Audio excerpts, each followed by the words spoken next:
एक समय की बात है। विजयनगर राज्य में एक गरीब किसान रहता था। उसके खेत में पानी की बहुत बड़ी समस्या थी। बारिश न होने के कारण फसल सूख रही थी।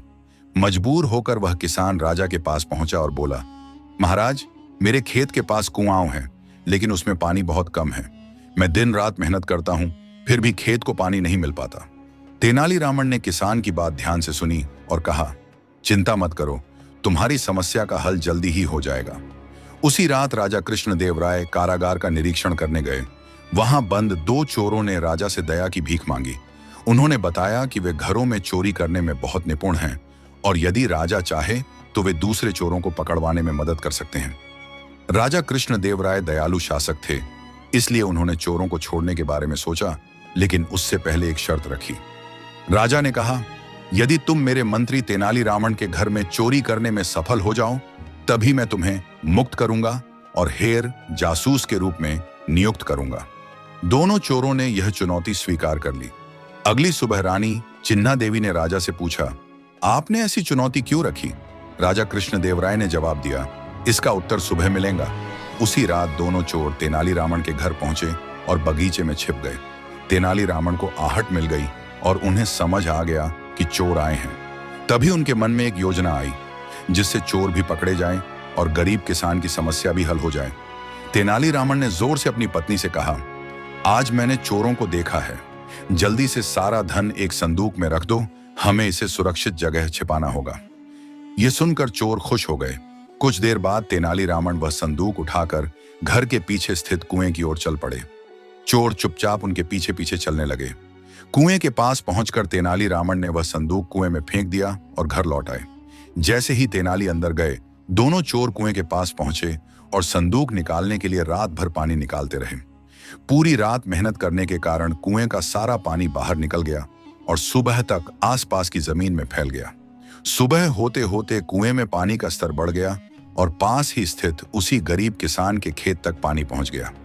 किसान ने देखा कि उसके खेत की मिट्टी गीली है और फसल को जीवन मिल गया है। उसकी पानी की समस्या खत्म हो गई। जब चोरों ने संदूक बाहर निकाला तो उसमें सिर्फ पत्थर थे। तभी तेनालीरामन आए और मुस्कुराकर बोले, रात भर मेहनत करने और कुएं से पानी निकालकर खेतों तक पहुंचाने के लिए धन्यवाद। चोरों को समझ आ गया कि तेनालीरामन ने उन्हें बुद्धि से मात दे दी है। उन्होंने माफी मांगी और चले गए। दूसरी ओर गरीब किसान खुशी खुशी तेनालीरामन को धन्यवाद देने आया। आपकी बुद्धि और आपकी योजना ने मेरी फसल को जीवन दे दिया, मैं कभी नहीं भूलूंगा। तेनालीरामन मुस्कुराए और बोले, मेहनत और समझदारी से बड़ी समस्या का हल निकाला जा सकता है। कभी कभी सबसे बड़ा करिश्मा चुपचाप काम करता है। दूसरी ओर दोनों चोर, जो अब पूरी तरह थक चुके थे, धीरे धीरे दूर जा रहे थे। उनकी चाल में अब ना तो घमंड था और ना ही क्रोध। उनके चेहरे पर समझदारी और शर्म का मिश्रण साफ दिख रहा था। हमने सोचा था कि हम चालाक हैं, लेकिन यह आदमी हमारी चाल से भी तेज निकला।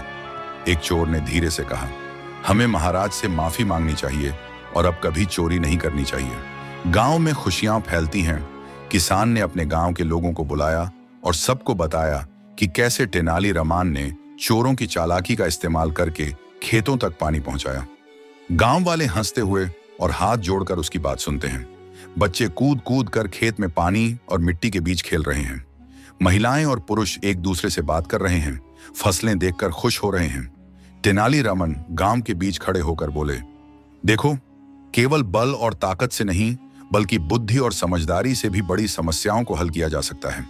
अगर हम मिलकर काम करें और सोच समझकर कदम उठाएं, तो हर मुश्किल आसान हो सकती है। गांव वाले ध्यान से सुनते हैं। बच्चे उसकी ओर देखते हैं और उसकी चालाकी की कहानियां भविष्य में सुनाने की ठानी। किसान ने हाथ जोड़कर कहा, महाराज, आपकी मदद के बिना यह संभव नहीं था। अब मेरी फसल सुरक्षित है और मेरा परिवार खुश है। तेनालीरामन ने मुस्कुराते हुए कहा, समस्या का हल हमेशा किसी एक व्यक्ति से नहीं, बल्कि समझ और सही कदम से आता है। आज तुमने मेहनत करके पानी बचाया, कल यह अनुभव तुम्हारे और गांव के काम आएगा। सभी गांव वाले खेत में इकट्ठा हुए। पानी से भरे खेत में छोटे छोटे तालाब चमक रहे थे। सूरज की किरणें पानी पर पड़ रही थीं और हल्की धुंधी रोशनी पूरे खेत को सुनहरा कर रही थी। कई लोग हल चलाते हुए, मिट्टी छानते हुए फसल के पास खड़े हैं। बच्चे पानी में छोटे छोटे खेल कर रहे हैं। तेनालीरामन दूर से देख रहे हैं और संतोष से मुस्कुरा रहे हैं। इस तरह तेनालीराम की चतुराई पूरे विजयनगर साम्राज्य में फैलने लगी। बोध, बुद्धिमानी से किया गया काम अक्सर एक साथ कई समस्याओं का समाधान कर सकता है।